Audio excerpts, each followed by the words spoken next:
Olá! Hoje a gente vai mergulhar nos principais acontecimentos do dia com aquele nosso filtro especial, sabe? O que realmente importa para quem está se preparando para os grandes desafios, para os concursos de alto nível. Exato. E olhando o cardápio de notícias de hoje, fica claro um tema costurando tudo: a fragilidade e, ao mesmo tempo, a resiliência das nossas instituições, tanto aqui dentro quanto lá fora. Sem dúvida, é um dia que testa os limites, do Congresso, do Judiciário, da nossa diplomacia. Até da nossa infraestrutura mais básica. Exatamente. Para a gente organizar a conversa, eu separei os acontecimentos em eixos. O primeiro, que, dominou tudo, é a geopolítica.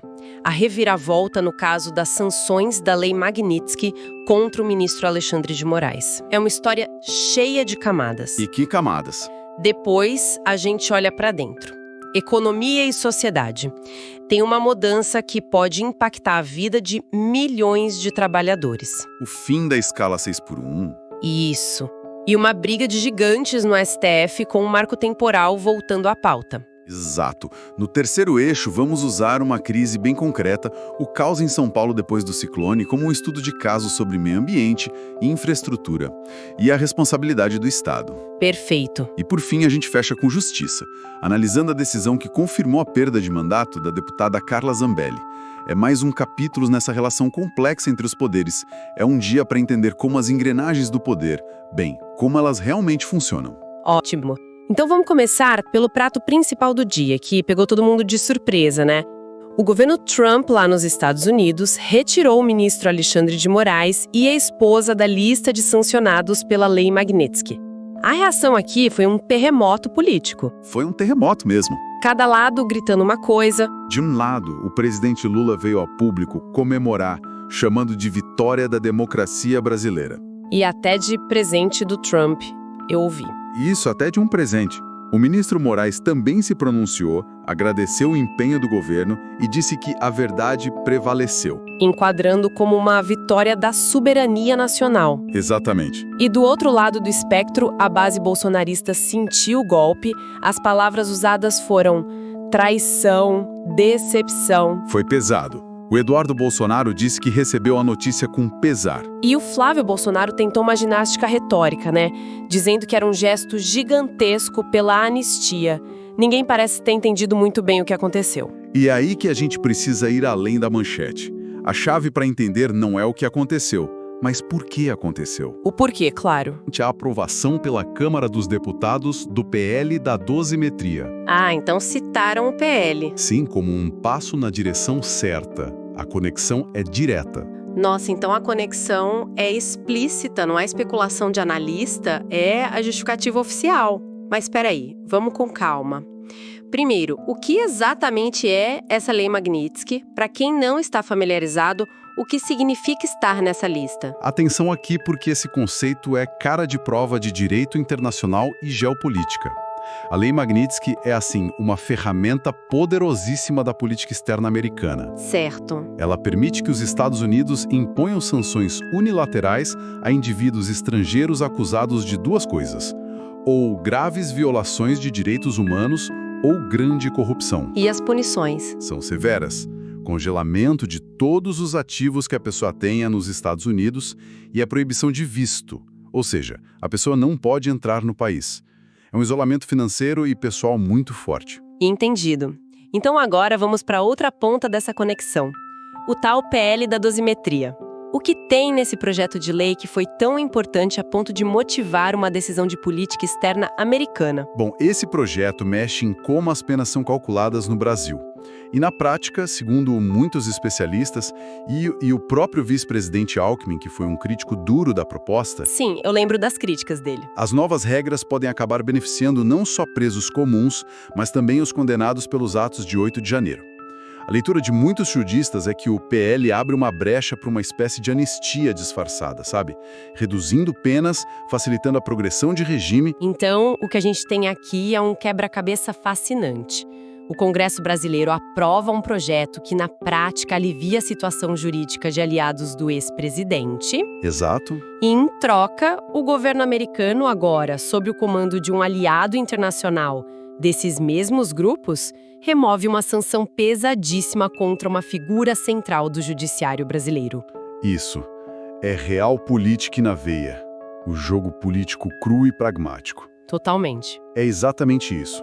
Esqueça os discursos bonitos sobre democracia e soberania por um momento. O que isso revela é um jogo de interesses, de trocas. Uma negociação. Basicamente, os US disseram: resolvam esse problema interno que agrada a minha base de apoio e nós resolvemos esse problema externo que incomoda o governo de vocês.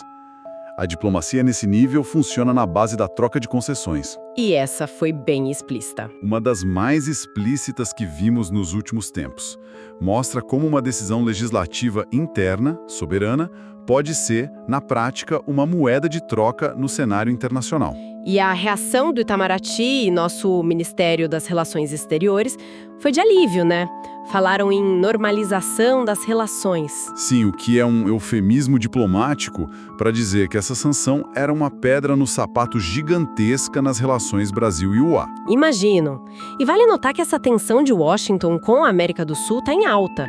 As fontes de hoje também mostram Trump voltando a falar em ação terrestre na Venezuela e um aumento da presença militar americana em Porto Rico. Ah, então tem um contexto regional mais amplo. Exato. A resolução do problema brasileiro pode ser um jeito de Washington arrumar a casa para focar em outras tensões na vizinhança. Faz sentido. Essa tensão entre uma decisão em Brasília e o impacto lá fora é o fio condutor dessa primeira parte. Mas agora vamos inverter o foco e ver como outras decisões tomadas aqui têm um impacto gigantesco aqui dentro. Na vida de milhões de pessoas. Exato. E duas pautas, uma no Congresso e outra no STF, mostram isso muito bem. Começando pelo Congresso. A Comissão de Constituição e Justiça do Senado, a CCJ, deu um passo importantíssimo. O que eles aprovaram? Aprovaram o fim da escala de trabalho 6x1. A proposta é ousada: instituir uma jornada semanal máxima de 36 horas. 36 horas? Nossa, isso é uma mudança brutal. A regra atual da CLT que a gente conhece é de 44 horas semanais. 44. Mas a aprovação na CCJ, que é uma comissão super importante, já significa que a mudança está garantida. Ainda não, é um passo inicial, mas um passo de gigante. A CCJ analisa a constitucionalidade, então passar por ela dá um selo de legitimidade muito forte ao projeto. Entendi. Agora ele precisa passar por outras comissões e pelo plenário, mas o sinal político é claro. Há uma tendência legislativa de se discutir a redução da jornada de trabalho. Algo que já acontece lá fora, né? Sim, no mundo todo e que agora ganha força de verdade no Brasil. E quais são os argumentos dos dois lados? Imagino que isso gere uma reação forte do setor empresarial. Com certeza. De um lado, sindicatos e defensores da proposta falam em mais qualidade de vida para o trabalhador, mais tempo para a família, para o estudo e até em aumento da produtividade. Citando exemplos de outros países. Exato. Do outro, o setor produtivo, especialmente serviços e comércio, argumenta que o custo da mão de obra vai disparar, que isso pode gerar inflação, até demissões, já que as empresas teriam que contratar mais gente para cobrir as mesmas horas. É uma tensão clássica. E para uma prova de concurso, entender essa tensão entre o direito social e o impacto econômico é fundamental. Saindo do legislativo e indo para o judiciário. O STF também teve um dia agitado, com duas movimentações que podem definir muita coisa. Exato. A primeira, mais rápida, foi a primeira turma do STF, confirmando por unanimidade a perda do mandato da deputada Carla Zambelli. Eles mantiveram a decisão anterior. Mantiveram a decisão do ministro Alexandre de Moraes, que considerou inconstitucional a votação na Câmara que tinha absolvido a deputada. Isso estabelece um precedente perigoso ou necessário? Qual a leitura? Depende de que lado se olha, né? É um reforço claro da autoridade do judiciário sobre os limites do legislativo em casos de quebra de decoro. A mensagem é clara. A mensagem do STF é: a imunidade parlamentar não é um escudo absoluto para qualquer tipo de conduta. Isso demarca as fronteiras entre os poderes. E os críticos? Críticos vão dizer que é uma interferência indevida. Mas a decisão, agora colegiada, consolida essa interpretação da Constituição. E a segunda movimentação do Supremo é o agendamento de um julgamento que talvez seja um dos mais importantes da história recente do Brasil. O marco temporal. Exato. Sem dúvida. E aqui É crucial dominar o conceito. A tese do marco temporal diz, em resumo, que os povos indígenas só teriam direito à demarcação das terras que eles estivessem ocupando fisicamente no dia 5 de outubro de 1988. A data da promulgação da nossa Constituição. Exatamente. O que, na prática, ignoraria séculos de expulsões e remoções forçadas. Se uma comunidade foi expulsa de sua terra em 1987, por essa tese, ela perderia o direito àquela terra para sempre. Exatamente. A decisão do STF sobre isso vai muito além da questão indígena. Ela redefine a política fundiária do país. Colocando em rota de colisão Os direitos originários garantidos na Constituição e os interesses econômicos poderosíssimos do agronegócio.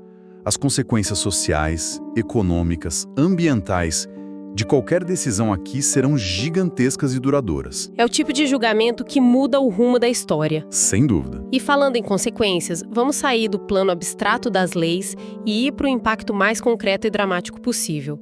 Nosso terceiro eixo, a crise que une meio ambiente e infraestrutura em São Paulo. O cenário descrito nas fontes é de puro caos. É um colapso urbano. Os números são, assim, assustadores. Um ciclone extratropical com ventos que chegaram a 120 km por hora. 120? Deixou um rastro de destruição. E o mais grave, dias depois, mais de 500 mil de imóveis continuavam sem energia elétrica. É terrível, a gente fala em imóveis, mas isso significa pessoas, famílias, é a comida que estraga na geladeira, é o paciente que depende de um aparelho elétrico. São os pequenos comércios fechando as portas. A dimensão humana disso é brutal. E a crise escalou a ponto de o prefeito Ricardo Nunes ter que ligar para o presidente Lula e pedir ajuda. Um apelo quase desesperado. E para quem está estudando, essa crise não é uma notícia, é um curso intensivo de direito administrativo e administração pública. É um estudo de caso. Um estudo de caso perfeito sobre a falha de instituições.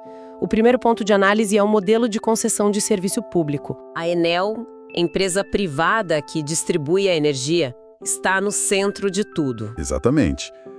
A discussão que emerge é: qual o papel do Estado na fiscalização desses contratos?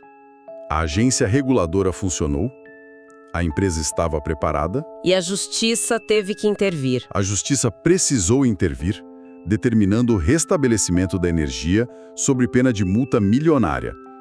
Isso escancara a fragilidade do modelo quando ele não é rigorosamente fiscalizado. E teve até relatos mais graves, né? Sim, relatos de funcionários presos por cobrar propina para religar a energia, o que mostra uma decomposição em vários níveis. Por outro lado, a empresa poderia argumentar que um ciclone com ventos dessa força é um evento de força maior, algo impossível de prever. A culpa é mesmo da gestão da empresa ou da falta de um plano da cidade para eventos climáticos que estão se tornando cada vez mais comuns? Excelente ponto. E essa é a segunda camada da análise. A responsabilidade dos entes federativos. De quem é a culpa? Boa pergunta. Da empresa concessionária, da prefeitura que não tem um plano de contingência, do governo estadual que regula, do governo federal. A crise forçou todo mundo a conversar, mas também expôs uma falha de coordenação. E no fim, o cidadão não quer saber de quem é a competência. Ele quer a solução? E o pano de fundo de tudo isso, o terceiro e mais importante ponto, é a mudança climática. Não dá mais para tratar um ciclone desses como um ponto fora da curva, né? De forma alguma. As fontes questionam isso abertamente. A frequência desses eventos extremos é a nova realidade. A crise em São Paulo deixa de ser um problema local e vira um alerta global. Que as grandes cidades do mundo não estão preparadas. Exato. A nossa infraestrutura foi pensada para um clima que não existe mais. E isso se conecta perfeitamente com a outra notícia do dia, o aniversário de 10 anos do Acordo de Paris. Com cientistas alertando Que as metas atuais são uma piada perto do tamanho do desafio. O que aconteceu em São Paulo é o futuro chegando sem pedir licença. Foi um dia denso, com informações que se conectam de maneiras surpreendentes. Diante de tudo isso, se a gente tivesse que resumir, para quem está focado nos estudos, quais seriam os 3 pontos essenciais de hoje que precisam ficar no radar? Ótima pergunta para organizar as ideias. Eu destacaria 3 grandes temas. O primeiro é, sem dúvida, o caso Magnitsky e sua revogação. Certo. É crucial entender o que é a lei, mas o mais importante é a conexão direta que foi estabelecida com a política interna, com o PL da dosimetria. A causa e a consequência. Isso. Esse caso é um exemplo de livro sobre a tensão entre soberania, diplomacia e como a legislação nacional pode virar moeda de troca no xadrez global. Certo. O jogo entre o nacional e o internacional. Qual o segundo? O segundo é o poder de transformação das pautas no Congresso e no STF. De um lado, no Legislativo, a proposta do fim da escala 6x1, que pode redefinir as relações de trabalho no Brasil. E do outro, o Judiciário. Do outro, o iminente julgamento do marco temporal, uma decisão constitucional que vai impactar os direitos humanos, a economia e a sociedade por décadas. São decisões estruturantes. E o terceiro? O terceiro é usar a crise em São Paulo como um sintoma, um grande estudo de caso. Não olhar o fato isolado. Exato. Não olhe para o apagão como um fato isolado.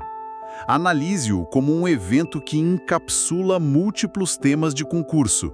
A falha na prestação de um serviço público concedido, a necessidade de adaptação da infraestrutura urbana aos eventos climáticos e, principalmente, o desafio da coordenação entre os governos. Municipal, estadual e federal. Em momentos de crise.